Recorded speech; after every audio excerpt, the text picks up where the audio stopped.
अस्सलाम वालेकुम, welcome to study world. हमारा आज का टॉपिक है nucleus. So what is nucleus? Nucleus is an organelle it is present inside the cell.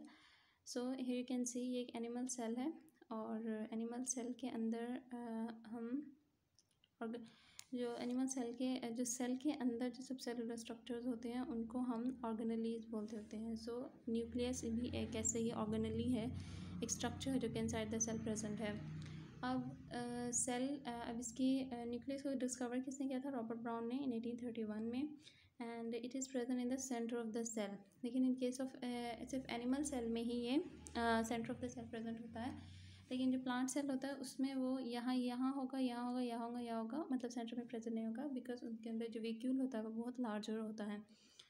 अच्छा, two major function perform by the nucleus. It contain genetic information transmitted from one generation to the other and it control all the activities of the cell. यानी एक तो nucleus के अंदर genetic information होती है जो कि जेनेटिक इन्फॉर्मेशन जो जीन्स होते हैं वो ट्रांसफ़र होते हैं like from parent to offspring से जो जीन्स ट्रांसफ़र होते हैं वो न्यूक्लियस के अंदर मौजूद होते हैं। सेकेंड, इसका जो फंक्शन है control all the activities of the cell, यानी जैसे ये जो सेल के अंदर जितनी भी एक्टिविटीज़ होती है उनका जो कंट्रोल सेंटर है वो न्यूक्लियस होगा। इसको हम ऐसे कह सकते हैं जैसे हमारा ब्रेन होता है, ब्रेन हमारे तमाम बड़ी एक्टिविटी को कंट्रोल करता है, इसी तरह इनसाइड एक सेल के अंदर न्यूक्लियस जो है वो एक ब्रेन के तौर पर काम करता है। अच्छा, there are 4 major parts of the nucleus. क्या क्या? Nuclear membrane, nucleus, nuclear plasm and the chromosome. First होता है nuclear membrane. So here you can see the nucleus. ये एक न्यूक्लियस है। ये न्यूक्लियस क्या होता है? स्फेरिकल शेप का होता है। जैसे हमने इसको ऐसे कटिंग करके फिर इसके हमने इंटरनल पार्ट को शो किया है। सो ये जो होती है ये इसके आउटर मेम्ब्रेन को शो किया गया है। सो जो न्यूक्लियर मेम्ब्रेन होती है वो डबल लेयर्ड होती है, यानी ये आउटर साइड और ये इनर साइड मेम्ब्रेन होती है। जो आउटर साइड मेम्ब्रेन होती है ये आप देख रहे हैं कि सेल के अंदर भी न्यूक्लियस की जो आउटर मेम्ब्रेन की गिद क्या है? Endoplasm reticulum, which is represented in the yellow color, and here it is represented in the blue color, and it is endoplasm reticulum. So जो आउटर मेम्ब्रेन होती है वो कंटिन्यूस वो फेस कर रही होती है एंडोप्लाज्म रेटिकुलम को, जो इनर मेम्ब्रेन उसके इनसाइड पर न्यूक्लियर कंटेंट होता है। ठीक है, अब जो इन दोनों के दरमियान जो दो मेम्ब्रेन के दरमियान स्पेस होती है उसको पेरीन्यूक्लियर स्पेस बोलते हैं। इसमें एक एडिशनल चीज़ ये होती है कि जो इनर मेम्ब्रेन होती है उसके साथ साथ एक और लेयर ऑफ प्रोटीन अटैच होती है, इसको हम बोलते होते हैं न्यूक्लियर लेमिना, और ये इंटरमीडिएट फिलामेंट्स की बनी होती है और इसका फंक्शन होता है कि न्यूक्लियस की शेप को मेंटेन करें। सेकेंड, जो न्यूक्लियर इन्वेलप या न्यूक्लियर मेम्ब्रेन में जो चीज़ होती है वो होता है न्यूक्लियर पोर। न्यूक्लियर पोर ये है, यू कैन सी ये सारे पोर्स हैं जो कि प्रेजेंट होते हैं। पोर का पर्पस क्या होता है कि वो इनसाइड की चीज़ों को बाहर की तरफ, अगर कोई चीज़ अंदर न्यूक्लियस के अंदर की चीज़ को बाहर की तरफ लाएंगे तो पोर के जरिए आएगी, बाहर की चीज़ अंदर जाएगी तो न्यूक्लियर पोर के जरिए ही जाएगी। सो here you can C like अगर प्रोटीन्स बाहर बन रही हैं साइटोप्लाज्म ऑन द राइबोसोम तो ये पोर के ज़रिए ही अंदर जाएंगे। सिमिलरली अगर यहाँ पर इनसाइड द न्यूक्लियस राइबोसोम बनते होते हैं, राइबोसोम फिर पोर के ज़रिए बाहर आते हैं साइटोप्लाज्म में। Second structure is the nuclear plasm. ये भी न्यूक्लियस का स्ट्रक्चर है, लेकिन हमने इसको दूसरी कटिंग करके शो करके दिखाया है ताकि इंटरनल पार्ट्स को क्लियरिफाई किया जाए। ये है न्यूक्लियर प्लाज्म जो विदाउट एनी, यानी ये फ्लूइड लाइक स्ट्रक्चर होता है। जैसे हमारे पास आउटसाइड द जो न्यूक्लियर मेम्ब्रेन का एक मेजर फंक्शन ये है कि वो सेपरेट कर रही होती है साइटोप्लाज्म के तमाम कंटेंट को from the inner content of nucleus. ठीक है ना? तो यहाँ जो अब न्यूक्लियर प्लाज्म क्या होता है? न्यूक्लियर प्लाज्म जैसे साइटोप्लाज्म होता है हमारा मेम्ब्रेन के इनसाइड और न्यूक्लियस के आउटसाइड, तो ये जो साइटोप्लाज्म होता है ये फ्लूइड लाइक स्ट्रक्चर होता है। सिमिलरली न्यूक्लियस के अंदर भी एक फ्लूइड लाइक स्ट्रक्चर मौजूद होता है जिसको हम न्यूक्लियर प्लाज्म बोलते होते हैं। ठीक है, नेक्स्ट जो हमारा है हम डिस्कस करेंगे न्यूक्लियस को। What is nucleus? न्यूक्लियस एक तो ये डार्कली स्टेन्ड होता है, मतलब ये डार्क कलर का होता है। सेकेंड सेकेंड ये होता है कि इसकी आउटर कोई मेम्ब्रेन बाउंड्री नहीं होती। लाइक न्यूक्लियस की बाउंड्री है, सेल की बाउंड्री होती है, लेकिन न्यूक्लियस जो है वो उसकी बाउंड्री नहीं होती। न्यूक्लियस का जो मेजर जो है उसको किससे डिनोट किया जाता है कि इसको बोलते हैं राइबोसोम फैक्ट्री, यानी ये वो जगह है जहाँ पर राइबोसोम बनते हैं। न्यूक्लियस वो जगह जहाँ पर राइबोसोम बनते हैं, लेकिन ये जो मेजर काम बनते नहीं, असेंबल्ड होते हैं, सॉरी। ठीक है ना? तो यहाँ जो होती है सिंथेसिस किसकी होती है? सिंथेसिस हो रही होती है RNA की। What is RNA? R is for small, R is for ribosomal and RNA is for ribonucleic acid, यानी राइबोसोमल में। What is ribosome? I show you.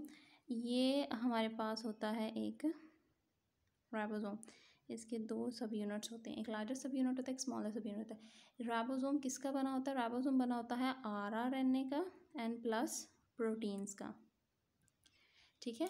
तो ये जो RNA है ये तो न्यूक्लियोलस बना देता है। अब प्रोटीन होती हैं, आज ये मैंने शो पहले बताया है कि जो राइबोसोम होते हैं वो प्रोटीन्स बनाते हैं। तो ये राइबोसोम हमने पहले भी डिस्कस किया है कि जो राइबोसोम है वो न्यूक्लियर पोर के ज़रिए बाहर आकर यहाँ समटाइम्स जो एंडोप्लाज्म रेटिकुलम इस पर चिपक जाते हैं, समटाइम फिर ऐसे साइटोप्लाज्म में पड़े होते हैं, साइटोसोल में। सो अब ये राइबोसोम क्या कर रहे होते हैं? राइबोसोम प्रोटीन बना लेते हैं। प्रोटीन फिर इनसाइड न्यूक्लियर पोर के जरिए इनसाइड जाएगी, फिर यहाँ पर न्यूक्लियोलस पर जाकर प्रोटीन और राइबोसोमल RNA दोनों मिलकर राइबोसोम बना देंगे। फिर ये राइबोसोम दोबारा न्यूक्लियर पोर के जरिए साइटोप्लाज्म एंड एंडोप्लाज्म रेटिकुलम से अटैच हो जाते हैं। थर्ड जो हमारा है बट मोस्ट इम्पॉर्टेंट वो है क्रोमोसोम, इसको हम A या R क्रोमेटिन भी बोलेंगे। सो ये यहाँ जो हम शो कर रहे हैं स्ट्रक्चर्स, ये जो थ्रेड लाइक स्ट्रक्चर्स हैं इनको क्या बोलते होते हैं? Chromatin. What is this? Chromatin. So chromatin क्या है? क्रोमेटिन ही वो स्ट्रक्चर्स हैं जो कि न्यूक्लियस के फंक्शन को परफॉर्म करने में हेल्प देंगे। Chromatin are the chromosome. So chromatin actually जो चीज़ होती है वो है ये थ्रेड लाइक स्ट्रक्चर्स होते हैं। जब एक सेल होता है, एक होती है सेल की सेल 2 फेजेस में प्रेजेंट होता है, एक होती है नॉन डिवाइडिंग फेज, एक होती है डिवाइडिंग फेज। यानी इस केस में अगर हम देखें ये सेल किस फेज में है? It is present in the non dividing phase. जब एक नॉन डिवाइडिंग फेज होती है उसके अंदर क्या होता है? उसका न्यूक्लियस अपनी असल हालत में, जैसे उसके सारे पार्ट्स मौजूद होते हैं, न्यूक्लियर एनवेलप भी, क्रोमेटिन भी and all this structures are present. So जब वो एक नॉन डिवाइडिंग फेज में होगा तो जो उसका जेनेटिक मटेरियल होगा वो क्रोमेटिन, ठीक है ना, थ्रेड लाइक फाइबर्स में मौजूद होगा। लेकिन अगर सेल आ जाए डिवाइडिंग फेज में, ठीक है ना, अगर सेल क्या हो जाए? डिवाइडिंग फेज में आ जाए, डिवाइड की फेजेस में हो, तो जो क्रोमेटिन नेटवर्क है, यानी यहाँ हम न्यूक्लियस को बना रहे हैं, ये इसका क्रोमेटिन नेटवर्क है। तो इसका जो क्रोमेटिन नेटवर्क है ना, ये क्रोमोसोम कंडेंस होकर क्या बना देगा? क्रोमोसोम्स, ठीक है। यहाँ ये न्यूक्लियोलस है, ठीक है। तो ये क्या बना देंगे? क्रोमोसोम। अब क्रोमोसोम ये जो है ये सिंगल हम क्रोमोसोम के शो कर रहे हैं। क्रोमोसोम के जो क्रोमोसोम किसका बना होता है? DNA का प्लस प्रोटीन का। DNA क्या है? DNA डीऑक्सीराइबोन्यूक्लिक एसिड है, और DNA ही वो जीन्स या जेनेटिक इन्फॉर्मेशन कंटेन कर रही होती है जो कि न्यूक्लियस के अंदर मौजूद होती है। यानी न्यूक्लियस के इन सब पार्ट्स में सिर्फ क्रोमेटिन क्रोमोसोम्स ही हैं जो कि जब एक डिवाइडिंग फेज में हमारे पास, सॉरी अगर मैं डिवाइडिंग फेज को यहाँ हम डिवाइडिंग फेज बना रहे हैं, यानी अगर एक इसकी सेल की डिवाइडिंग फेज हो तो उसमें क्रोमोसोम प्रेजेंट होते हैं, क्रोमेटिन प्रेजेंट नहीं होता, ठीक है। तो ये डिवाइडिंग फेज है। अब क्रोमोसोम के दो स्ट्रक्चर्स होते हैं, एक होता है सेंट्रोमियर यानी जो सेंट्रल रीजन है, और इन दोनों को बोलते हैं chromatid. So what is chroma? ये हम जो सेंट्रोमियर, अब नाम से जाहिर है कि सेंट्रो, तो सेंटर का जो स्ट्रक्चर होगा सेंट्रोमियर बोलेंगे। लेकिन जो ये जो दोनों हैं ये इनको क्रोमोसोम किन दोनों को क्या बोलते होते हैं? क्रोमेटिड। सो क्रोमेटिड क्या होते हैं? यानी एक ये सिस्टर क्रोमेटिड्स बोलते हैं, यानी एक क्रोमोसोम के पास एक क्रोमेटिड और दूसरा दो क्रोमेटिड होते हैं। ये एक एग्जैक्ट कॉपी होती है एक दूसरे की, लेकिन सेपरेट होते हैं ड्यूरिंग सेल डिवीजन, ठीक है ना, जब सेल ने डिवाइड होना होता है, ठीक है। नेक्स्ट जो हमारे पास अब हमने क्रोमेटिन की डिवाइडिंग फेज, ये नॉन डिवाइडिंग फेज जिसमें न्यूक्लियस विजिबल है, और ये डिवाइडिंग फेज है जिसमें ये हमने सेल बनाया है। फर्स्ट ऑफ ऑल ये हमारे पास नॉन डिवाइडिंग फेज है, ये डिवाइडिंग फेज है जिसके अंदर ना ही न्यूक्लियर एनवेलप होगा ना ही न्यूक्लियस होता है, सिर्फ क्रोमोसोम मौजूद होते हैं, ठीक है। नेक्स्ट जो हमारे पास जो टॉपिक, एक तो ये बात की जो न्यूक्लियस होता है, सॉरी जो सेल होता है उसके अंदर एक न्यूक्लियस भी हो सकते हैं, दो भी हो सकते हैं, तीन भी हो सकते हैं, इट डिपेंड्स, ठीक है।